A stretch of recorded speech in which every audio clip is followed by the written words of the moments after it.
Hello everyone, मी तुमच्या सगळ्यांचा लाडका आर्यन दादा. R for Aryan, not A for Aryan.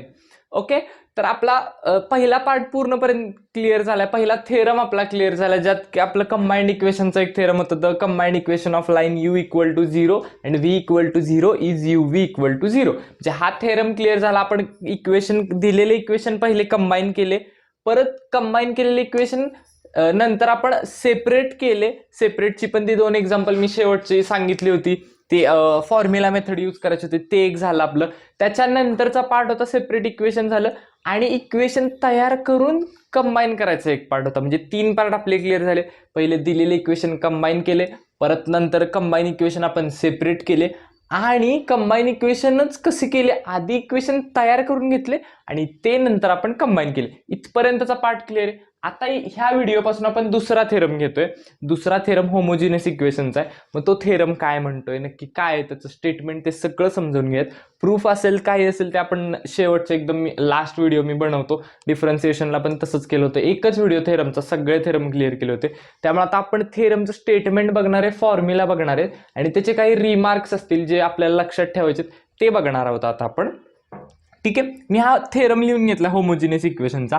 काय, the combined equation of a pair of lines passing through origin is homogeneous equation of degree 2 in x and Y. तर समजलं नसेल समजलं. आता आपण फिगरवरून लक्षात घेऊयात की काय दिले. हा एक ग्राफ आहे, हा ओरिजिन आहे, हा एक्स आणि वाय. ठीक आहे, आता द कंबाइंड इक्वेशन हे वरचं सोडून द्या. A pair of line passing through origin, म्हणजे ही एक लाईन आहे आणि ही एक लाईन आहे. जे दोन आहेत म्हणून एक पेअर, दोन लाईन्सची एक pair passing through origin, origin मधून पास होतीये. ज्याचं इक्वेशन काय आहेत, ax plus B Y equals to 0. आता दोन आहेत, पहिल्या इक्वेशनला a1 b1 म्हणलंय आणि दुसरे म्हणून a2 b2. पण ax प्लस बी वाय असे दोन पेअर ऑफ लाईन्स, म्हणजे अशा दोन लाईन्स ओरिजिन मधून पास होत आहेत, त्यांचं जर आपण कंबाईन इक्वेशन घेतलं तर ते असते होमोजिनियस इक्वेशन इन डिग्री 2. ठीक आहे, म्हणजे आपण जर आता एक्स बार, एक्स आणि वाय दिसतोय, एक्स आणि वाय दिसतोय, त्याच्या ओरिजिन मधून दोन लाईन पास होत आहेत.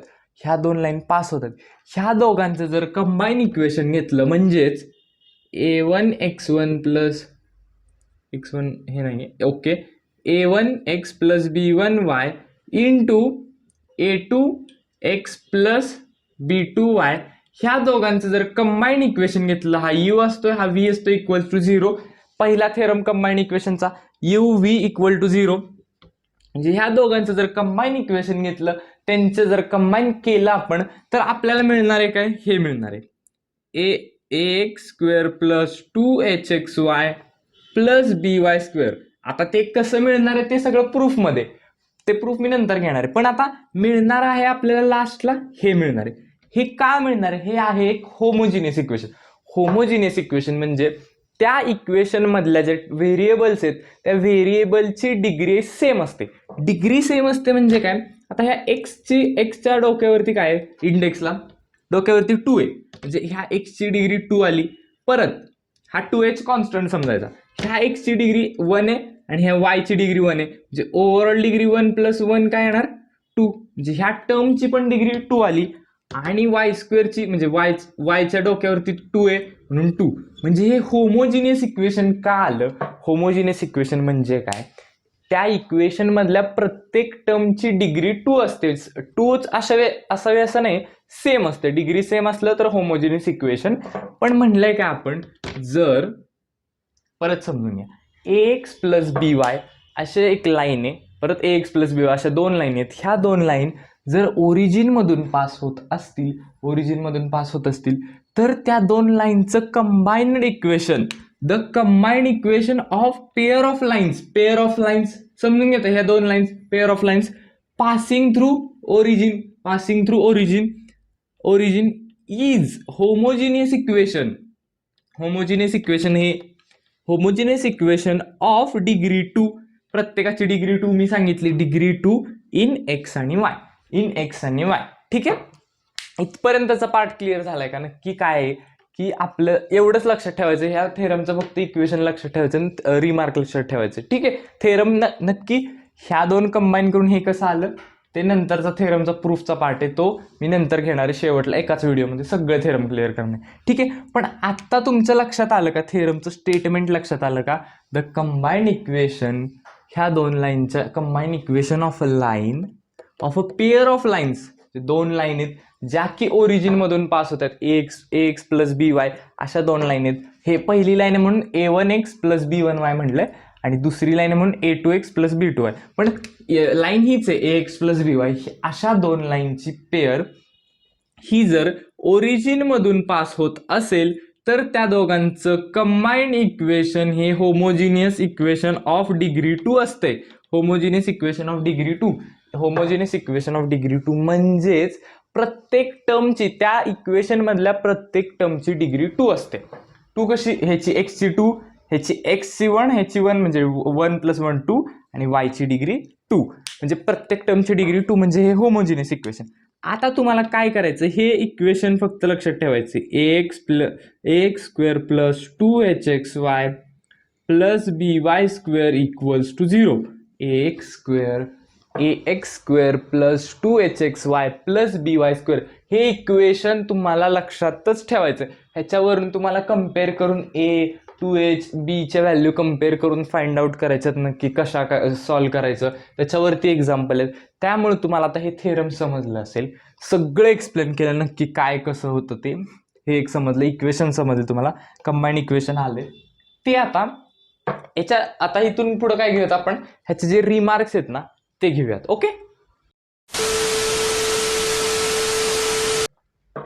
ओके, आता आपण त्याचे रिमार्क्स बघूयात. जे आपण थेरम बघितलं आता कंबाईंड इक्वेशनचं, त्याचं इक्वेशन काय होतं, ax² plus 2hxy plus by² equals to 0. आता त्या इक्वेशनवरून काय काय कंडिशन्स आहेत. आता रिमार्क्स म्हणजे काय, कंडिशन्स, की नक्की लाईन्स कशा असू शकतात, लाईनचं नेचर कसं असू शकतं, त्या डिपेंड आहेत ह्या कंडिशन्सवरती. मी जे लिहिलेत ना 4-5, अजून 2-3 आहेत त्या अजून ह्याच्यात घेतो. आता ह्या 4 कंडिशन्स काय दिल्यात, एक आपण कंडिशन समजून घेऊयात. दिलेल्या कंडिशन मध्ये काय, आता इफ, ह्याचा आधी स्क्रीनशॉट काढून घ्या. If h² minus AB is greater than 0, म्हणजे h² minus AB greater than 0 असेल, इक्वल टू नाही, ग्रेटर दॅन 0 असेल, तर त्या लाईन्स कशा असणार आहेत, त्या लाईन्स असणार आहेत डिस्टिंक्ट असणार आहेत. म्हणजे तुम्हाला क्वेश्चन मध्ये काय येतं, की क्वेश्चन मध्ये काय येतं, दोन इक्वेशन्स म्हणजे एक कंबाईंड इक्वेशन देतात, आणि विचारतात की तुम्हाला त्या लाईन्स डिस्टिंक्ट आहेत ते चेक करा आहेत का नाहीत.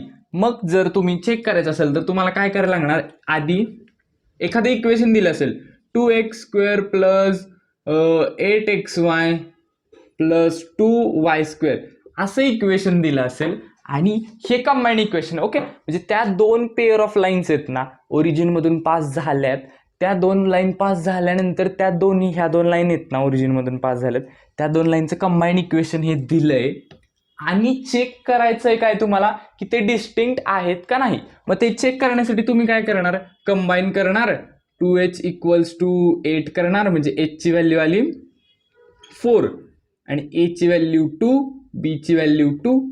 हे क्वेश्चन्स मी नंतर घेणार आहे, पण एक सांगतोय. मग तुम्हाला चेक करायचंय की ते डिस्टिंक्ट आहेत का नाही. त्यासाठी डिस्टिंक्टची कंडिशन काय, h² minus AB is greater than 0 पाहिजे. ग्रेटर दॅन 0 असेल तरच त्या लाईन डिस्टिंक्ट असू शकतात.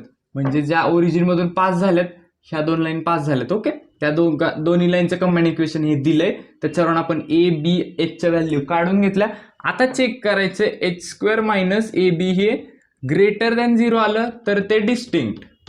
ह्यासाठी तुम्हाला हे रिमार्क लक्षात ठेवावे लागतात की नक्की लाईन डिस्टिंक्ट आहेत, कोइन्सिडेंट आहे, कशा. ठीक आहे, मग आपण कसं करणार, h² म्हणजे 4² 16 मायनस 2 2 4 हे, आणि 16 - 4 किती आलं 12 हे ग्रेटर दॅन 0 आहे. मग त्यामुळे ह्या दोन लाईन डिस्टिंक्ट आहेत. मी आता डायरेक्ट घेतलं पण ते आलं बरोबर. ठीक आहे, म्हणजे तुम्हाला चेक करायला लागणार आहे की त्या लाईन डिस्टिंक्ट आहेत का नाही, असा डायरेक्ट क्वेश्चन विचारतात. त्यासाठी क्वेश्चन विचारलं तुम्हाला ही कंडिशन माहित पाहिजे, डिस्टिंक्टची कंडिशन माहित असेल तर तुम्ही ते चेक करणार, whether it is distinct or not. ठीक आहे, आता दुसरी कंडिशन काय दिली, if h² minus AB equals to 0 then lines are coincident. Distinct म्हणजे वेगवेगळे, आता कोइन्सिडन्स म्हणजे एका लाईनवरती दुसरी लाईन, म्हणजे एका लाईनवरतीच दुसरी लाईन कधी असणार आहे, if H square minus A B is equals to 0. ही जर कंडिशन तुम्हाला माहित असेल तर तुम्हाला एक्झाममध्ये क्वेश्चन येतो की check whether it is the pair of lines are coincident or distinct, कसे पण असू शकतात, काही विचारू शकतात.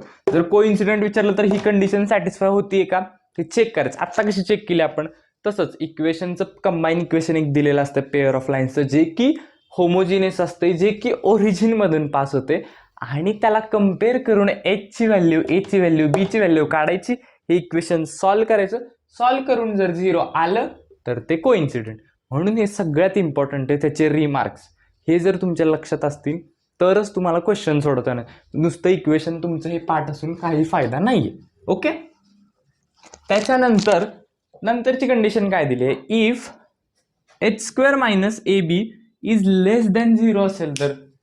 आता माझं 12 आलतं, ओके 12 आलतं, हे जर आलेला आन्सर एच स्क्वेअर मायनस ए बी, तुम्हाला तसंच दोन इक्वेशनचं एक कंबाईन इक्वेशन दिलेलं असणार, जे की ओरिजिन मधून पास होणार आहे, जे की होमोजिनियस इक्वेशन असणार आहे डिग्री 2चं. आता त्याच्यावरून आपण तुम्ही एच ची व्हॅल्यू काढली, ए ची व्हॅल्यू काढली, बी ची कम्पेअर करून व्हॅल्यू फाइंड आउट केल्या, आणि केल्यानंतर ह्याची व्हॅल्यू निगेटिव्ह आली, निगेटिव्ह म्हणजे 0 पेक्षा लहान म्हणजे निगेटिव्ह आली, तर does not represent pair of lines.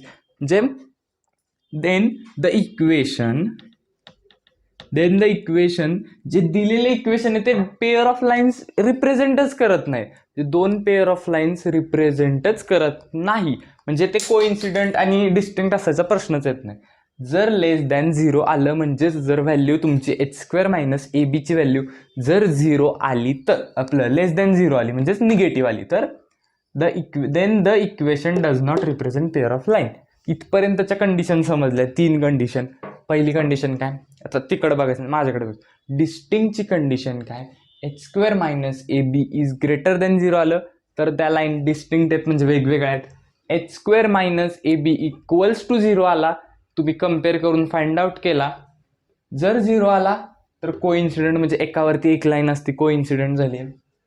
त्याच्यानंतर H square minus A B is less than 0 आलं म्हणजेच निगेटिव्ह आलं, तर does not represent pair of lines. Okay, इथपर्यंत 3 कंडिशन तुमच्या लक्षात आल्या, ह्या पाठच पाहिजेत. हे सगळं हे 3 मी बॉक्स केलेत ना, हे इथं पण बॉक्स करतो, डज नॉट रिप्रेझेंटला. हे तुमचं लक्षातच पाहिजे, लक्षातच पाहिजे, त्याशिवाय तुम्हाला सोडवताच येणार नाही एक्झाम मध्ये क्वेश्चन. हे 3 समजलं, डिस्टिंक्टची कंडिशन समजली, कोइन्सिडंट समजली. हे पहिलं असं लक्षात ठेवायचं, ग्रेटर दॅन 0, इक्वल टू 0 आणि लेस दॅन 0. पहिलं मोठं, इक्वल आणि कमी. मोठं पाहिजे, इक्वल पाहिजे आणि लेस दॅन पाहिजे. पहिलं डिस्टिंक्ट लक्षात ठेवायचं, नंतर कोइन्सिडंट, नंतर रिप्रेझेंटच करत नाही ते इक्वेशन पेअर ऑफ लाईन्स. इथपर्यंत क्लिअर झाले, 3 कंडिशन तुमच्या ऑल क्लिअर. Okay, done. आता चौथ्या कंडिशनवर येऊयात. चौथा रिमार्क काय दिलाय, इफ बी इक्वल्स टू 0, म्हणजे ह्या इक्वेशन मध्ये असं देणार ते 2x² plus 8xy equals to 0 असं दिलंय. आता ह्या इक्वेशन मध्ये असं इक्वेशन तुम्हाला कुठेतरी देणार, ह्या इक्वेशन मध्ये बी आहे का, बी नाहीये, म्हणजे बी 0 आहे. तुम्हाला अज्युम करायचे, अज्युम करायचं म्हणजे आहेच, तिथं नाहीये म्हटल्यावर बी 0च आहे. ए तुमचा येणार 2 ट्वाइस एच कम्पेअर केल्यानंतर 8 येणार आणि बी तुमचा 0 येणार. आता दिलंय काय, ह्या कंडिशन मध्ये चेक करा. आता आपला काय, if B equals to 0 then one of the lines is Y axis, म्हणजे जी तुम्ही पेअर ऑफ लाईन्स घेणार आहे ही एक असणार आहे, आणि one of the line is Y axis, म्हणजे एक असणार आहे लाईन तुमचं वाय ऍक्सिस असणार आहे, वाय ऍक्सिस असणार आहे, एक दुसरी कुठली तरी लाईन असणार आहे. जर बी जर 0 आला तर ही एक लाईन असणार आहे, ही एक लाईन, वाय ऍक्सिस पण तोच, पण एक लाईन असणार आहे, तीच वाय ऍक्सिस असणार आहे, तीच असणार आहे. इफ बी इक्वल्स टू 0, ह्या इक्वेशन सारखं जर बी 0 असेल, one of the line is Y axis, एक लाईन, त्यातली 2 पेअर ऑफ लाईन असतात, त्यातली एक असते Y axis whose slope is not defined, त्याचा स्लोप तुम्ही फाइंड आउट करू शकत नाही. And the slope of other line, म्हणजे ही कशी पण असू शकते. आता ही मी अशी अज्युम केली, त्या लाईनचा स्लोप काय येणार आहे, स्लोप एम म्हणतो आपण, अज्युम करतो, -a/2h. समजली कंडिशन. परत एकदा नीट शांतपणे समजून घ्या. इफ बी इक्वल्स टू 0 हे एक्झाम्पल दिले. जर बी 0 असेल असं इक्वेशन कुठेतरी दिलं असेल, बी नाही याच्यात, B 0, then one of the line is Y axis, ही लाईन पण तीच आहे, ॲक्सिस पण तोच आहे, अँड स्लोप इज त्याचा स्लोप नॉट डिफाईंड आहे, and the slope of other line, म्हणजे दुसरी लाईनचा स्लोप काय येणार, minus A upon twice H. कारण एच डिनॉमिनेटरला म्हणलं 0 नको आहे, एच आपल्याला 0 नको आहे. ठीक आहे, इथपर्यंतच्या 4 कंडिशन समजल्या. इथपर्यंत 4 कंडिशन समजल्या. अजून 2 कंडिशन आहेत, त्या सगळ्यात इम्पॉर्टंट कंडिशन आहेत, आणि ह्या 3 तर सगळ्यात इम्पॉर्टंट आहेत. त्या 3 आणि अजून 2 घेतोय मी, त्या सगळ्यात इम्पॉर्टंट आहे. त्या बघा आता. ओके, आता ते आधीचे तुमचे 4 रिमार्क होते ते लक्षात आले तुमच्या. आता हे 5 आणि 6 2च रिमार्क आहेत, अतिशय इम्पॉर्टंट रिमार्क आहेत. ते जर तुम्हाला माहित नसतील, हे स्लोप आणि सम ह्याच्यावरती जास्त एक्झाम्पल असतात, ह्या 5व्या रिमार्कवरती आणि 6व्या रिमार्कवरती. हे जर तुम्हाला माहित नसतील रिमार्क, तर तुम्हाला अजिबात एक्झाम्पल सोडवता येणार नाहीत. जे हे 6 रिमार्क आहेत ते अतिशय इम्पॉर्टंट आहेत, सगळे तुम्हाला लक्षात ठेवायचे. ओके, आता 5वा रिमार्क बघा काय. If H square minus A B is greater than or equal to 0, म्हणजे एच स्क्वेअर मायनस ए बी तुम्हाला असंच एक इक्वेशन देणार जे की ह्याच्यातून ओरिजिनमधून पास होतात पेअर ऑफ लाईन्स, जे की होमोजिनियस इक्वेशन असणार आहे. ते तुम्ही कम्पेअर करून ए बी सीच्या व्हॅल्यू काढणार, ए बी आणि एचच्या व्हॅल्यू काढणार, सी नाहीये. त्या व्हॅल्यू काढल्यानंतर जर H square minus A B is greater than 0 आला, तर काय कंडिशन आहे माहिती आहे तुम्हाला. इक्वल टू 0 आला तर काय कंडिशन आहे माहिती आहे तुम्हाला, आधीचा पार्ट बघितलाय तुम्ही. आणि जर लेस दॅन 0 आला तर रिप्रेझेंटच करत नाही. ओके, आता if H square minus A B is greater than 0 आणि बी जर तुमचा 0 नसेल, म्हणजे पूर्णपणे इक्वेशन असं असेल, A X square plus 2hxy plus B Y square equals to 0, B आहे, बी 0 नाही आहे तुमचा, असं असेल तर then the slope of line, एका कुठल्या तरी लाईनीचा M1 चा स्लोप काय येणार, minus H under root H square minus A B upon बी. म्हणजे अशी एक लाईन आहे, इथं दिसेल का नाही काय माहित, इथं बघा अशी एक लाईन आहे. ह्या लाईनचा स्लोप M1 कन्सिडर करा, ह्या लाईनचा स्लोप M2 कन्सिडर करा. कुठली लाईन कशालाही काही पण मानून घ्या, M1 कुठला M2 कुठला तुमच्यावर आहे, घेण्यावर आहे. पण त्यातल्या एका लाईनचा स्लोप काय, minus H minus under root H square minus A B upon बी. आणि दुसऱ्या लाईनीचा स्लोप काय येणार, ही M1 M2, दुसऱ्या लाईनीचा स्लोप मायनस एच, मायनस लिहिलं का, एक प्लस आहे.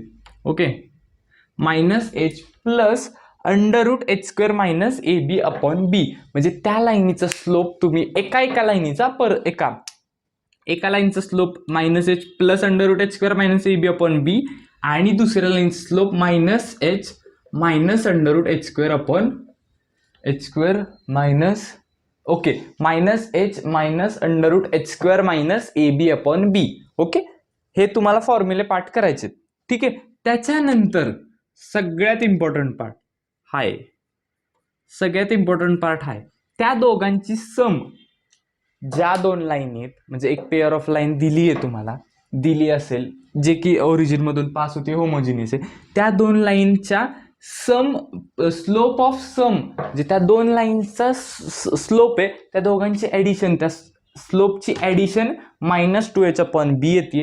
म्हणजे ह्या दोघांची, हे 2 दिसतात ना, ह्या दोघांची ॲडिशन -2h अपॉन बी, आणि त्यांचा प्रोडक्ट ऑफ स्लोप्स, त्या 2 लाईनींच्या product of slope A upon बी, आणि त्या दोघांची sum of slopes M1 plus M2 is -2h upon बी. हे अतिशय इम्पॉर्टंट फॉर्म्युले दोन्ही पण, -2h upon B sum of slopes, आणि प्रोडक्ट ऑफ स्लोप काय, M1 into M2 equals to A upon बी.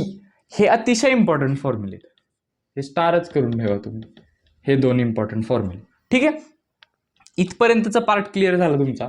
इथपर्यंत समजलं तुम्हाला की product of slope A upon बी येतोय, आणि त्या 2 लाईनींच्या प्रोडक्टची समेशन म्हणजेच ॲडिशन -2h अपॉन बी एवढी येते. इथपर्यंत समजलं, पार्ट क्लिअर. 5वा रिमार्क पण तुमचा क्लिअर झाला. पहिले 4 ऑलरेडी क्लिअर, 5वा क्लिअर. आता 6व्या रिमार्कवरती या. 6व्या रिमार्कमध्ये दिलंय काय, the quadratic equation in M whose roots are M1 M2. Consider करायचे, कन्सिडर करायचे. ठीक आहे, आपण कन्सिडर काय करायचे, एक एमचं एक क्वाड्रॅटिक इक्वेशन कन्सिडर करायचे ज्याचे रूट M1 M2 असतात. कसं हे समजतंय का तुम्हाला, हे काय बोललो मी ते कसं असतंय. एक इक्वेशन असतंय, कुठं दाखवू, एक इक्वेशन असतंय 2x² + 4xy + 8y² असं इक्वेशन असते. आता नको ह्याच्यात नको सांग, अजूनच कन्फ्यूज होताल तुम्ही. पण एक कन्सिडर काय करा, क्वाड्रॅटिक इक्वेशन इन एमचं एक क्वाड्रॅटिक इक्वेशन कन्सिडर करायचं ज्याचे रूट्स असतात M1 M2. आपण असा नंबर शोधतो, पहिला नंबर आणि शेवटचा नंबर, मध्ये एक नंबर असतो. या पहिल्या आणि शेवटचे आपण प्रोडक्ट करतो, इथे लिहितो तो प्रोडक्ट. असे दोन नंबर शोधायचे ज्यांचा प्रोडक्ट म्हणजे त्याचा आन्सर ते येईल प्रोडक्ट केल्यावरती, आणि ॲडिशन येईल तो मधला नंबर येईल. म्हणजे कसं की त्याचे रूट्स M1 M2 म्हणजे एक इक्वेशन असतं आणि त्याचा इथे एक असतो M, मग त्याचा रूट्स असतो M1 M2. आता ह्या दोघांची ॲडिशन ती इथं आली पाहिजे, मधला नंबर, त्यांचा प्रोडक्ट इथं शेवटला ह्या दोघांचा. असं करतो क्वाड्रॅटिक इक्वेशन असतंय. ओके, आठवतंय तुम्हाला. मग तसेच रूट्स कन्सिडर करायचेत, तसे रूट कन्सिडर करायचेत आपण. एमचं एक क्वाड्रॅटिक इक्वेशन अज्युम केलं M² मायनस. आता ह्या दोघं हे रूट्स आहेत, रूट समजते. रूट काय असतं म्हणजे ह्या दोघांचा प्रोडक्ट, हे शेवटचा आणि पहिल्या नंबरचा प्रोडक्ट, तो त्यांची ॲडिशन मधला नंबर आला पाहिजे, असे आपण रूट शोधतो. ओके, दिलंय काय, consider the quadratic equation in M whose roots are M1 M2. त्याचे रूट कन्सिडर करायचेत, M1 आणि M2 आपण कन्सिडर केले. ओके, मग त्याचं कन्सिडर केल्यानंतर M1 M2 प्रोडक्ट ॲडिशनमध्ये आणि प्रोडक्ट शेवटला असतोय, ते लिहिलं आपण. आता ते लिहिल्यानंतर M1 + M2च्या व्हॅल्यू आपण पुट केल्या, ज्या वरच्या होत्या त्या व्हॅल्यू आपण पुट केल्या इथं, आणि प्रोडक्टची व्हॅल्यू इथं पुट केली. पुट केल्यानंतर आता हे सॉल्व केलं आपण, हे सगळं सिम्प्लिफाय करून सॉल्व करून आपल्याला एक व्हॅल्यू काय मिळाली, BM² + 2HM + A = 0.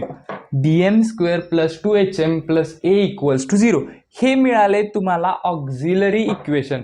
त्या होमोजिनियस इक्वेशन सारखंच एक ऑक्झिलरी इक्वेशन मिळालं, म्हणजे जे की सेम आहे, सिमिलर आहे, त्याच्यात सिमिलर इक्वेशन एक मिळालं तुम्हाला, त्यालाच म्हणतात ऑक्झिलरी इक्वेशन. हे पण इक्वेशन लक्षात ठेवायचे तुम्हाला. If one of the lines रिप्रेझेंटचे एक्झाम्पल्स आहेत पुढे गेल्यावरती, ते हळूहळू आपण एक्झाम्पल ह्या रिमार्क्सवरती स्टार्ट करणार आहे. मग तेव्हा तुम्हाला हे नक्की कुठं यूज करायचे ते समजून जाईल. हे auxiliary equation BM² + 2HM + A. आता हे ऑक्झिलरी इक्वेशन आलं कसं ते नाहीत विचारत, फक्त ऑक्झिलरी इक्वेशन तुम्ही लक्षात ठेवा की नक्की काय आहे, कसं आहे ऑक्झिलरी इक्वेशन. ठीक आहे, आता इथपर्यंतचा पार्ट रिमार्क सगळे समजले तुम्हाला, थेरम क्लिअर झाला, रिमार्क समजले, सगळे रिमार्क लक्षात ठेवायचे आहेत. ठीक आहे, हे पण लक्षात ठेवा ऑक्झिलरी इक्वेशन काय असतं ते. होमोजिनियस सारखंच एक ऑक्झिलरी, त्याच्यात सिमिलर इक्वेशन असते. ओके, इथपर्यंतचा पार्ट सगळा क्लिअर झाला. आता इथून पुढच्या नेक्स्ट व्हिडिओत आपण काही इक्वेशन्स असतील, काही एक्झाम्पल्स असतील ह्या रिमार्कवरती, ते आपण सॉल्व्ह करूयात. म्हणजे तुमचं 4.1 पूर्णपणे क्लिअर होऊन जाईल. काही कंडिशन्स असतील, कुठं कोइन्सिडंट, कुठं सम वापरायचे, कुठं प्रोडक्ट वापरायचं आहे. ठीक आहे, एका लाईनचा स्लोप दुसऱ्या लाईनच्या डबल्स आहेत, असे काही एक्झाम्पल्स आहेत, खूप इंटरेस्टिंग एक्झाम्पल आहेत.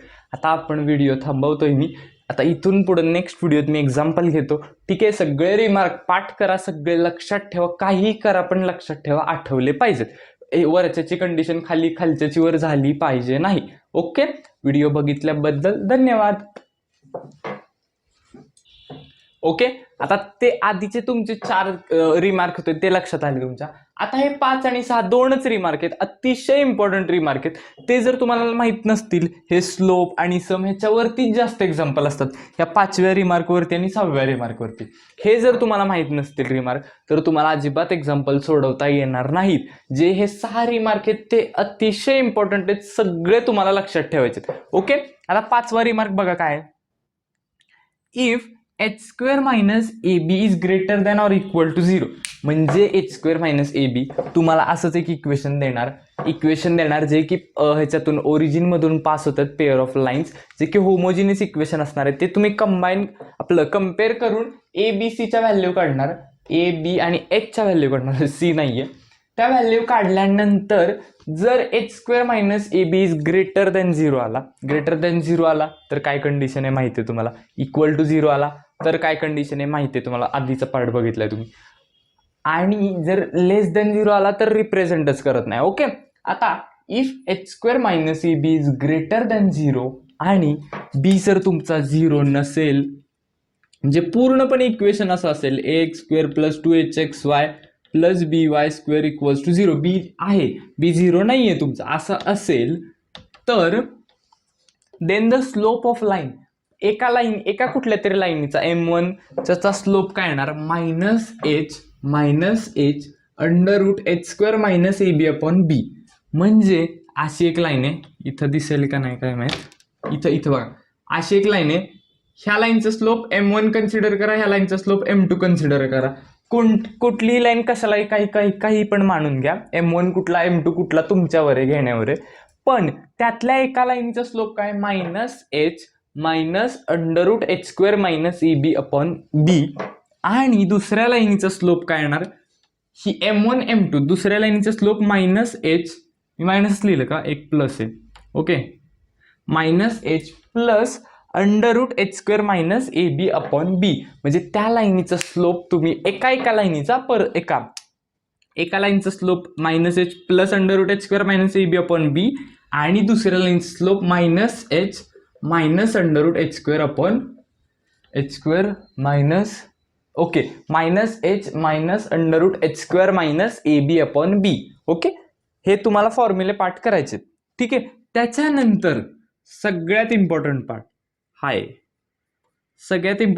हाय, त्या दोघांची सम, ज्या दोन लाईन आहेत, म्हणजे एक पेअर ऑफ लाईन दिली आहे तुम्हाला, दिली असेल जे की ओरिजिन मधून पास होते, होमोजिनियस आहे, त्या दोन लाईनच्या सम, स्लोप ऑफ सम, जे त्या दोन लाईनचा स्लोप आहे, त्या दोघांची ऍडिशन, त्या स्लोपची ऍडिशन -2h अपॉन बी येते. म्हणजे ह्या दोघांची, हे दोन दिसतात ना, ह्या दोघांची ऍडिशन -2h अपॉन बी, आणि त्यांचा प्रोडक्ट ऑफ स्लोप्स, त्या दोन लाईनींच्या product of slope A upon बी, आणि त्या दोघांची sum of slopes M1 plus M2 is -2h upon बी. हे अतिशय इम्पॉर्टंट फॉर्म्युले दोन्ही पण, -2h upon B sum of slopes, आणि प्रोडक्ट ऑफ स्लोप काय, M1 into M2 equals to A upon B.